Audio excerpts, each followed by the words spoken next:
Every 4 years we get a new president and they say the same thing. Time to unify the country, right? It's time to heal.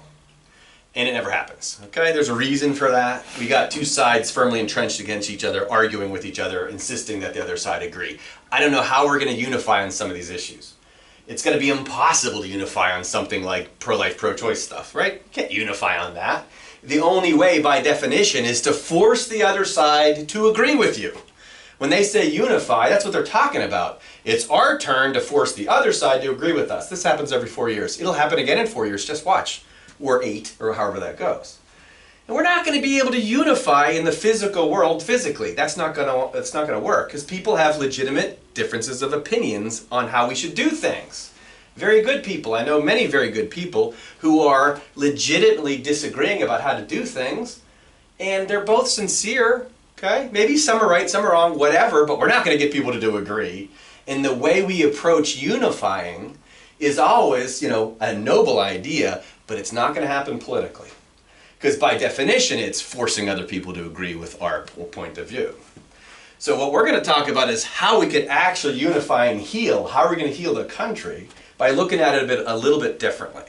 Very hard to do it politically, but if we can think of it another way, and this is why spirituality is so key, and these videos are generally tuned to people who are interested in spirituality, is that there is a way to heal, but it's going to be outside the realm of politics, and then you can bring it back into politics, okay? And it's about learning how to get a different type of energy inside your body. Very simply put, that energy would be love. Instead of hating on each other, we actually love, and we could do that politically as long as we understand this concept I'm going to share with you. So this comes from Kabbalah, this particular teaching, and I love it. It makes sense, and if we had enough time, we'd go through all the different religions and all the prophets who were teaching a variation of this. But it's really simple. Think of it, they call it the work in 3 lines. Think of 2 lines being this positive and negative. What we think of as a positive force does not mean good, and negative does not mean bad. We're talking electrical, okay? There are charges involved. For our purposes, the negative side, this side of it, is actually a receiving force. And the plus is a giving force. Now, we've talked about this before. That's the difference between male and female, okay? Males are the giving force. Females are the receiving force. If you need more explanation on that, there's more YouTube videos out there that explain that, okay? Males give, females receive, and all of us do this. Now, down here in the physical world, we all are operating by something called the ego. The ego is a program that's running in our heads, and the basic idea of this is that we're all in the mood to receive. That's what we want. I want, me, I want stuff, I want to feel good, and most of us operate like this most of the time.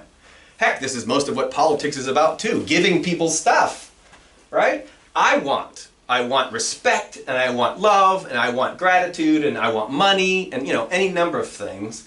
It's receiving, and all of us are afflicted by this. There's a giving force too, and we do that with each other sometimes in terms of giving things to each other. But there's also a higher level giving force, which I have here in quotes called God. It could also be known as source, light, love, spirit, any number of things. But there's a force that gives us down here in the physical world on the receiving end. That's the giver and we are the receivers. And we're all in this, and there's no way out of it save for one idea. The ability to learn how to receive for the benefit of others. And that's this 3rd line. They call it the screen. I think of it as a radar, a sensor if you will. Learning how to understand that there's certain things, there's a way to receive that benefits the good of all. And the only way to take egoism and turn it on its head is to literally love another like oneself. That's Jesus' teaching here when he's asked about the most important commandments. Love God with all your heart, soul, mind, and strength, and love another as oneself. And the only way to turn this dynamic around and always being in this receiving mode is literally to receive so that you may give. Now we're equals. This is loving another as oneself. I want goodness for you. What does Buddha say with the metta prayer? May you be happy, may you be well. If I want goodness for everybody and not just my friends, I am literally expanding my net to a much larger point of view and including everybody. This is why Jesus says, love your enemies. What good is it if you just love those who love you? Again, isn't that what happens politically? People are taking camps. You know, these are my group of people. These are my group of people. We're against those people. Well, from a spiritual perspective, if what I'm doing is for the good of all, the benefit of all, then it's going to work.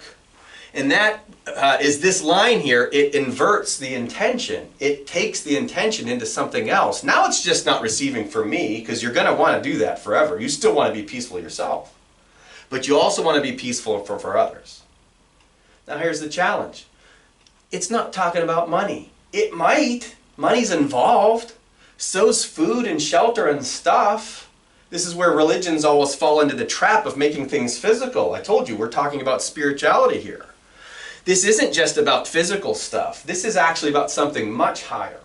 This is about something spiritual. Loving another as oneself is what I've got here in this image, this little drawing here. Loving another as oneself is realizing that person also has something inside them that you have as well. And it's the light. Matthew 5:14, Jesus says, you are the light of the world. And loving another as oneself is recognizing that I have a light, you have a light, everybody has this light. And it's not about sharing of stuff. Now that's noble, that's fine, and if we can do that, great, but it's not satisfying. Buddha's first noble truth is that this life is unsatisfying. And it's unsatisfying because we cling to stuff. And we're arguing about this idea of how should we redistribute the money? Who should get all the stuff? It's ultimately unsatisfying as much stuff as you have.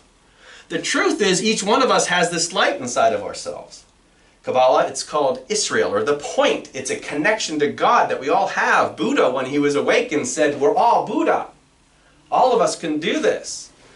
Loving another as oneself is recognizing that these physical bodies we have are just mere costumes. And I can see right beyond it to the light inside your heart, which is the same as the light inside of mine. It's a force. And the thing that we can do with each other is what Jesus says in Matthew 5:16, let that light shine. What is that light? It is the fruits of the Spirit. It's forgiveness, it's compassion, it's hope, it's wisdom, it's mercy. It's all these great personality characteristics that make us feel good. It helps the mind and the heart feel better. I'm a better human being when I'm loaded with those characteristics, and of course so are you. That type of light brings clarity and equality and peacefulness because you recognize it's fair, everybody has it. Not everybody has access to the White House or even good health care. Does everybody have access to hope and forgiveness and mercy and wisdom? Absolutely. What if we knew that there was a life after death? What if we knew there was a place called heaven? What if we knew that heaven could be experienced on earth by adding this light first? Okay? We can get to all the stuff and the management of the stuff and the spreading the stuff around. That's fine. And again, that's what politicians do. Argue about who gets the stuff. But if they're not doing it from the perspective of loving another as oneself, now we're going to have arguing. We're going to have a debate, and we're going to say, you're wrong, and it's going to be done with division, and it's going to be done with vitriol, and there's going to be done with hate. But what if we could have this exact same sort of discussion done with the light? We could actually have a bunch of people coming together, coming up with good decisions, the best that we can, and we'd respect each other instead of what we're doing, knowing full well that the end game here, all the prophets would teach, is that activating this light inside your heart is the only thing we're here to do. Spend your life just stuff management, it's going to be unsatisfying. After it's all over, as Jesus says, what good is it if you gain the whole world but lose your soul? Right? Good job, you got elected president. Now what? Let's unite. Let's unite about having you agree with me. Not going to work. But if we can unite around this idea, again, spiritual people are into this. And if you're not spiritual, you're not liking this video. But if you're spiritual, we can get into the idea of fairness. Each of us has this light. It is equal. And it's the same thing. And it emanates from all of us. And loving another as oneself is, I want you to help me bring the light out of me. I'm going to help you bring the light out of you. That would be the best thing we could possibly do for each other, to let that light shine. Jesus on the cross was being murdered. He wasn't complaining about unfairness. He wasn't demanding an apology. He was just letting his light shine, right? To show us that's exactly what you can do in the face of adversity. He wasn't interested in politics. That's why he told Peter, you are interested in the affairs of man. I'm interested in the affairs of God. And here's the affairs of God. We came loaded with the peace of God in us. See, we are part of the giving force. It is the lower self, the ego mind, that is the receiving force, and yet we were given the gift of a giving force inside of us as well. We're all fire starters. We can all help light somebody else's candle, right? We can help each other light each other's light. If we do it together, what a forest fire that would be. But if we just argue about stuff management, we'll never get there. Each of us has to get in here and find our own light. And then we have to let that light shine. It's why the Buddha's last words, strive for your own liberation with diligence, is a thing. What is liberation? Learning how to detach from that. Breaking free from that and being a hose for compassion, he says. Apostle Paul says, work out your own salvation. Jesus says, don't worry about a speck in your neighbor's eye when you have a log in your own. They're all trying to get us to focus on our own selves and our own individual development and our own light-giving ability, because we are all that light. If we can capture that light for ourselves and then go back into the world and go back into politics, and your truest, your most deepest intention is to help spread light to each other, now you'll be a good politician. You'll say and do things that'll be more effective as a result. As it is, that judgment we have of each other, I'm superior to you, both sides do it, is exactly the opposite of what this thing called the light is. See, fire is just fire.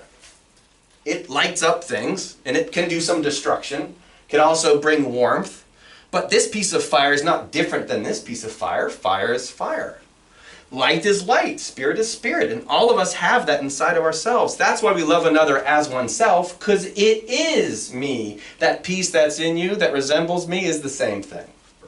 Bring that into politics, and now we've got Jesus saying, seek first the kingdom of heaven, and all the rest will be added to you. Where did he say the kingdom of heaven was? Inside oneself. Okay? Well, that's what I drew here. We are all the light. Love each other as oneself means I love the light that's in you. It's the same as the light that's in me. That's the only way to peace and happiness and stability, is by recognizing that that light is the goal. And once we light that light up, you can go ahead and play the game. Now I've inverted the intention. Now I'm hoping to light your light during this process and vice versa. And we can go ahead and debate politics. But we'll do so with respect and dignity.